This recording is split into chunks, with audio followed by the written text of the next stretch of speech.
নমস্কার, আমি দুলাল মজুমদার বলছি। আজকে সামাজিক যে পরিষেবা দেওয়া সরকারের পক্ষ থেকে, সামাজিক যে পরিষেবা মানুষকে দেওয়া হয় সেই বিষয় নিয়েই বলব।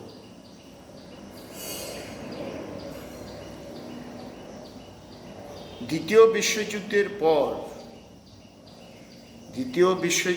পর অর্থাৎ দ্বিতীয় বিশ্বযুদ্ধ সমাপ্ত হওয়ার পরেই আমাদের পৃথিবীর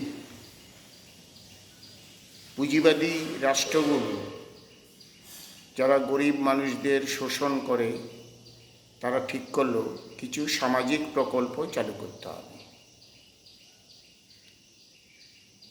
তখন থেকেই এই সামাজিক প্রকল্প সারা পৃথিবীতে, আমাদের দেশে বা বিভিন্ন দেশে চালু হয়, আমাদের দেশেও চালু হয়। বামফ্রন্ট আমলেও সামাজিক প্রকল্প ছিল, কিন্তু আজকের মতো মিডিয়ায় যে প্রচার হচ্ছে, যা প্রচার করছে, তখন তো সোশ্যাল মিডিয়া ছিল না প্রথম অবস্থায়, তখন এত প্রচার হয়নি। যেমন ধরুন বেকার ভাতা, বামফ্রন্ট প্রথম চালু করেছিল, 50 টাকা করে বেকার ভাতা দিতেন। আজকের দিনে মনে করবেন কেউ 50 টাকা, কিন্তু 77 সালে বা 78 সালে তখন এই 50 টাকাই হচ্ছে অনেক ব্যাপার ছিল। আমাদের দেশে আরেকটা রাজ্যে, তামিলনাড়ুতে, জয়ললিতা 2 টাকা কেজি দরেই চাল চালু করলেন। প্রথম 2 টাকা কেজি দরে চাল দেওয়া জয়ললিতা শুরু করেছিলেন সম্ভবত 2013 সালে। কেন্দ্রীয় সরকার, তারপরে তো কেন্দ্রীয় সরকার তো বিশেষ করে মনমোহন সিংয়ের আমলে ওই 2 টাকা কেজি দরে চাল বা বিভিন্ন সামাজিক প্রকল্প এগুলো ছিল। বামফ্রন্ট আমলে আমি বেকার ভাতা করলাম, বৃদ্ধ ভাতা, বিভিন্ন ভাতা দেওয়া হতো, কৃষকদের ভাতা দেওয়া হতো, এগুলো ছিল। তখনও বলছিলাম যে সেরকম মিডিয়া সেরকম প্রচার ছিল। আর বড় বড় কাগজগুলি তো বামফ্রন্টের পক্ষে লিখতেন না, বলতেন না, বরঞ্চ বিরোধিতা করতেন। তখনকার বড় বড় কোনো পত্রিকায় আপনি দেখাতে পারবেন না সামাজিক প্রকল্প নিয়ে যে বামফ্রন্ট সরকার যে গরিব মানুষদেরকে দিতেন সেই নিয়ে একটা দিনও কোনো হেডিং করেছেন, লিখেছেন। বরঞ্চ বিরোধিতা করতেন, বিরোধী করে লিখতেন। যাই হোক, সেটা হচ্ছে অন্য বিষয়, সেই সময় ছিল। এই যে 2011 সালের পর তৃণমূলের সরকার যা সামাজিক প্রকল্প দেওয়া শুরু করলেন, এ নিয়ে তো প্রচার, ভীষণ প্রচার, মিডিয়া, সোশ্যাল মিডিয়া এগুলো করতেন। অবশ্য সরকারের পক্ষে এসব প্রচার করবার জন্য সোশ্যাল মিডিয়া বলুন বা বড় বড় সংবাদপত্র বলুন, তারাও সরকারের থেকে টাকা পেতেন, বিশেষ করে বিজ্ঞাপন পেতেন। সরাসরি না দিলেও বিজ্ঞাপন দিয়ে সেটা পুষিয়ে দিতেন, সেটা তো আছেই, সেটা করতেন। অনেকে অনেক রকম এইভাবে প্রচার করতেন, বলতেন মুখ্যমন্ত্রী কল্পতরু হয়ে গেছে, কখনো কখনো কল্পতরুর সঙ্গে তুলনা করতেন। বড় বড় মিডিয়াগুলো তো, সাংবাদিক বন্ধুরা, কোথায় কল্পতরু আর কোথায় কি এর সঙ্গে তুলনা করতেন সামাজিক প্রকল্প। পরবর্তীকালে কেন্দ্রীয় সরকার তো দিয়ে আসছেন, চালু করেছেন।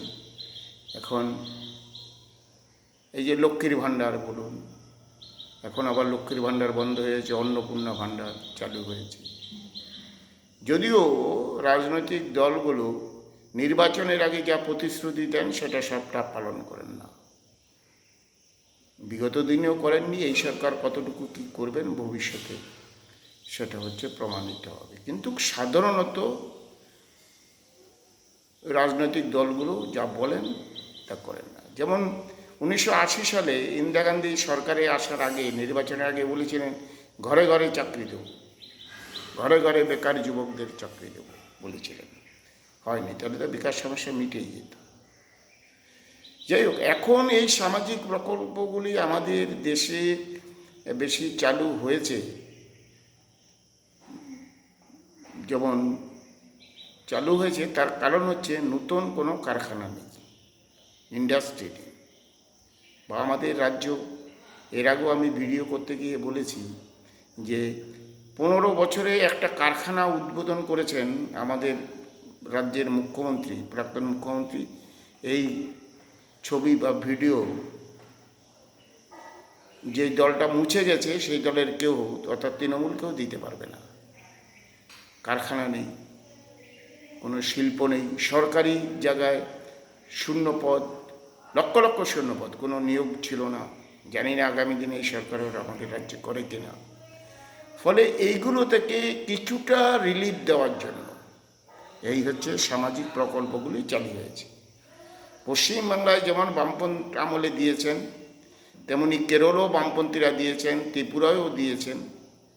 ত্রিপুরাতেও আরও, যেখানে যেহেতু শিল্প নেই, একটু পিছিয়ে পড়া রাজ্য, আরও বেশি করে দিতেন, আরও বেশি সংখ্যায় দিতেন। ফলে এইভাবেই হচ্ছে সামাজিক প্রকল্পগুলো চালু হয়েছে।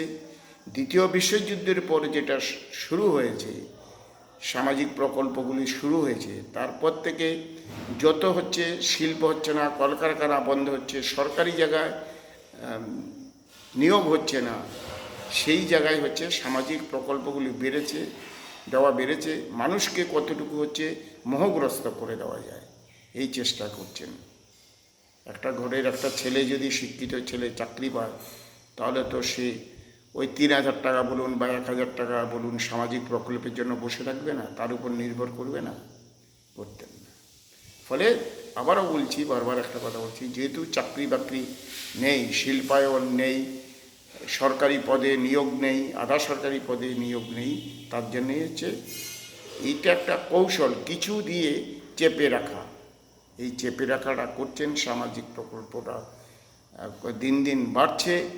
কিন্তু মানুষের যে মূল সমস্যা, চাকরি বাকরি, পড়াশুনো করা, মানুষকে সচেতন করা, কারোর উপর নির্ভরশীল না হয়ে নিজের পায়ে দাঁড়িয়ে থাকা, সেটাকে নষ্ট করছেন।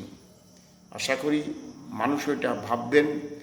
এই মানুষ স্থায়ীভাবে কীভাবে অর্থনৈতিকভাবে মুক্তি পান, পরিত্রাণ পান, তার জন্য ভাববেন, তার অনুসন্ধান করবেন, সেই পথ বেছে নেবেন। এই কথা বলে আপনাদের সবাইকে অভিনন্দন জানিয়ে আমি আমার বলা সমাপ্ত করলাম। নমস্কার।